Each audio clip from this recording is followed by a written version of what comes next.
Borizteca Boxing Promotions presenta nuestro siguiente encuentro pactado a 6 rounds en la división de peso semi-completo. Ladies and gentlemen, 6 rounds of boxing in the light heavyweight division. Your 3 judges scoring this bout and ringside. Sus 3 jueces, Benjamín Rendón, Leobardo Ibarra y Carlos Flores. And when the action begins, your 3rd man, el tercero en la superficie, Fernando Rentería. Introducing to you first, fighting in the red corner, wearing white trunks with gold trim. Official weight, 80.3 kilos. Su oponente en la esquina roja, vistiendo calzoncillo blanco con dorado, con un peso de 80 kilos, 300 gramos. De Tijuana, Baja California, Juan Carlos, el zurdo Moreno. And his opponent across the ring in the blue corner, wearing black trunks with red and gray trim. Official weight, 80.6 kilos. Su oponente en la esquina azul, vistiendo calzoncillo negro con rojo y gris, con un peso de 80 kilos, 600 gramos. Representing San Diego, California, USA, en Tijuana, Baja California, México, Rogelio Ruvalcaba.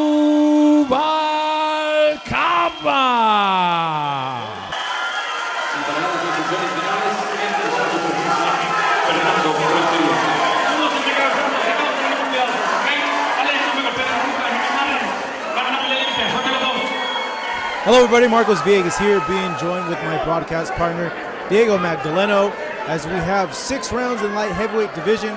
Rogelio Ruvalcaba going up against Juan Carlos Moreno here in Mexico. Rogelio having a record of 11-1, going up against Juan Carlos Moreno, who's 0-12-1, but Rogelio being a guy who's still building up his professional record, wanting to get fights in, wanting to get different looks in there. And Diego, talk to me a little bit as we start round number 1 about the importance of that. Right. They both have a number of fights in there. And what I see is you have 2 guys going in there. These are bigger guys. Not really what we're used to seeing. You know, these are guys who are stepping in the ring at all costs, at any time, at any given moment, you know, to get a victory and to make a name for themselves. Yeah, you usually don't see Mexicans weighing up to 175 pounds. Usually used to seeing them at the lighter weights.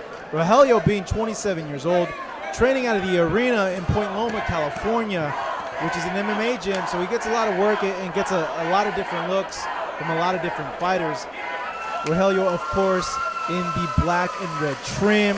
Juan Carlos Moreno in the white and gold, as the 2 here now going at it with each other. Rogelio being calm. You can see he's trying to see openings there as Moreno goes in and swings a haymaker right at him. Trying to set up. He lands a straight right there. And with guys being this size, you got to know that it could be one punch that stops the fight, or a combination of 2 and 3 punches that can go ahead and stop the fight given the weight. Right. I see we have Juan Carlos Moreno here, who's a southpaw fighter.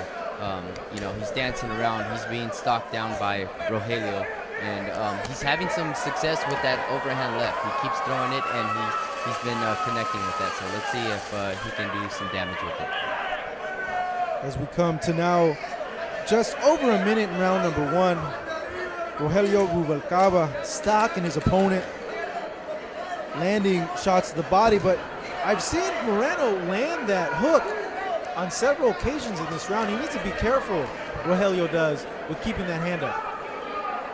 Right, that's that overhand left he's been throwing around there, and you know, he's coming to him, so it's a lot easier for him to kind of get on that pace and know when to throw that shot. And again, he landed it right there, and Rogelio just keeps coming like an average Mexican fighter will. He just keeps coming forward and trying to close the gap in that small ring.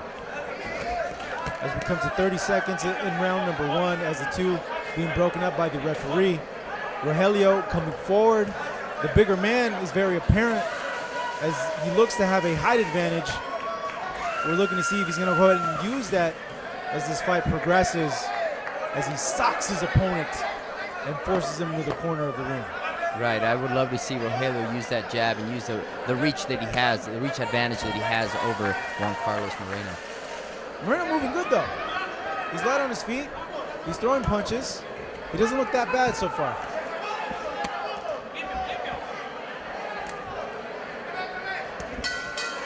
People just don't know what we go through. All the time away from family, hours of road work, fighting through the pain of training.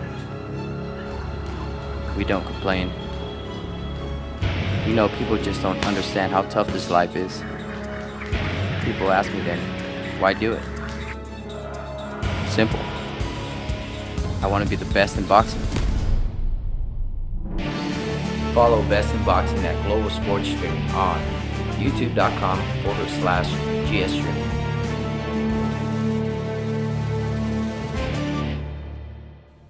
Round number 2 between two light heavyweights here in Tijuana, Mexico. Rogelio Ruvalcaba going up against Juan Carlos Moreno. And from what we've seen in round number 1, Rogelio's a guy who goes ahead and stalks his opponent, looks to impose his side. And this is what you get sometimes with a Mexican fighter, a guy that comes forward and not necessarily has the best defense. His offense is his defense. He'll take a punch to land a punch, as you see these two now fighting in the corner.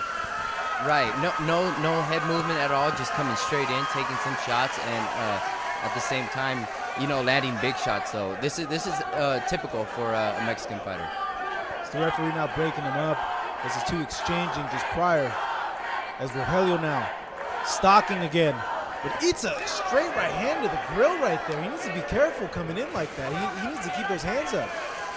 Although this fight is, it may look lopsided on the records, but we have 11 fights to 1 loss and then 12 losses to 1 draw. You know, these guys do have the same amount of ring experience, so it's a good matchup.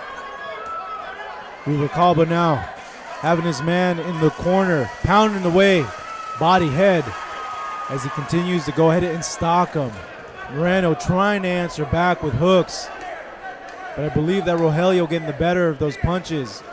He seems to have a power advantage there. It seems that his punches are just doing more damage. Yeah, Rogelio is definitely setting the tone now in this fight. He's coming forward, and he has a nice tempo. You're seeing though as he continues just punishing him in the corner. Moreno really not able to do anything. He's just getting bullied into the corner. He can't go ahead and take a step around as we see him going ahead and clinch. How do you get out of that, Diego? To stop a big man like that, you have to go to the body. You have to start to the body, use that jab, use those feints. You got to use everything in your arsenal to try to get this big guy off of you. You may see the beginnings of the breaking of Moreno as he's complaining about a body shot right over there. And Rogelio Ruvalcaba just having his way as he goes ahead and lands a straight right hand, continuing to stalk his opponent. Moreno, though, trying to answer back, but he keeps just getting trapped in this corner where Rogelio just goes ahead and pounds away to the body. Rogelio's a bigger guy and definitely has a chin on him. He keeps coming forward. Moreno's been landing that overhand left and hasn't done any damage whatsoever. Rogelio, though, does need to be careful when he's throwing those punches to keep those hands up. He was getting caught in round number 1 with wide left hooks, as both guys now in the center of the ring fighting in close quarters combat. And Rogelio continuing to dig to the body. I think he may have seen something there. Moreno not necessarily in body beautiful shape with abs. It's a little right, That's neither one of them. target. Right. Yeah, exactly. Ruvalcaba is definitely enforcing the action in this fight. As we come to the end of round number 2, a round that was totally dominated by Ruvalcaba, as we see here in the replays, just pounding away to the body, to the head. But like I mentioned, needs to keep those hands up as he got caught right there with the wide hook. Yeah, many of the times throwing punches, when the opponent is on their offense, you can slip those shots right in and catch them coming in. As we see here, guys, Rogelio just stalking his opponent at what he's been doing the past few rounds and just really digging to the breadbasket looking for it to pay dividends in the later rounds. As we start now, round number 3 between these two, Rogelio Ruvalcaba and Juan Carlos Moreno. And Rogelio just having his way again, going ahead and really stalking down his opponent and trapping him in the corner. And I'm not sure if that was a slip there, if feet got tangled up, if there was a step. Sometimes that does happen with the southpaw. Right. And in orthodox, where a foot gets stepped on and they get tripped up. Right, because they're fighting on the same sides. But what it looked like there is maybe the ring might have been a little wet, but they're going to be back in action pretty soon. These small rings in Mexico, huh? They are something else. They're a nightmare if you're a fighter that likes to move around and you got a guy like Ruvalcaba that just comes forward relentless like that. As we've seen both these guys exchanging, and Moreno landing once again a counter overhand hook to Rogelio, but Rogelio just walking through that. Rogelio's got definitely the size on this guy, and you can tell that, you know, Moreno doesn't have the power behind his shots to slow him down. As Ruvalcaba continuing to stalk his opponent, digging to the body, landing jabs, but occasionally getting caught with counter punches. He needs to be careful for future fights, and that's something certainly he can go ahead and improve on with the guy who might be a bigger puncher. I like Rogelio's plan of attack. He keeps going to the body. He knows he smells blood, and he's wearing this guy down, so it's going to be a matter of you know, taking this guy out with body shots and ripping that body up. Now the referee there looking very closely now at Moreno. This fight could be stopped at any second now as he continues to take punishment from Ruvalcaba, who's just mixing it up to the head and to the body now. Moreno looks completely exhausted. He is still game. He's still in the fight, throwing those left hands. You know, it's a shot that's been favoring him this whole night. To the body, to the head, Rogelio.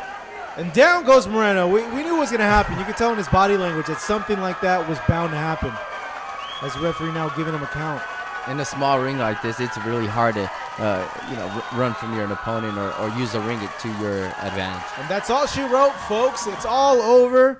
Rogelio Ruvalcaba getting a stoppage victory. You can tell by the body language of Moreno, it would have been extremely hard for him to continue. He looked absolutely gassed, especially taking all those punches to the head, as we see here in the replay, and especially to the body where he's not the fittest in that area, as we can see. Right. His plan of attack to the body is what got the job done. Well done. See here, big punching from Rogelio, going to the body, going to the top, mixing it up with uppercuts, straights, and hooks, eventually setting up the stoppage victory. Moreno having no answer whatsoever from Ruvalcaba.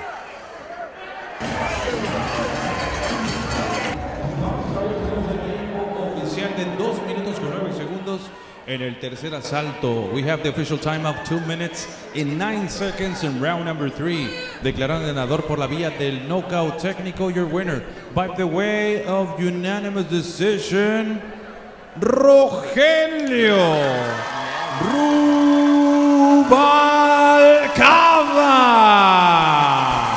Rogelio Ruvalcaba now improving his record to 12-1, winning via TKO stoppage here in Tijuana, Mexico.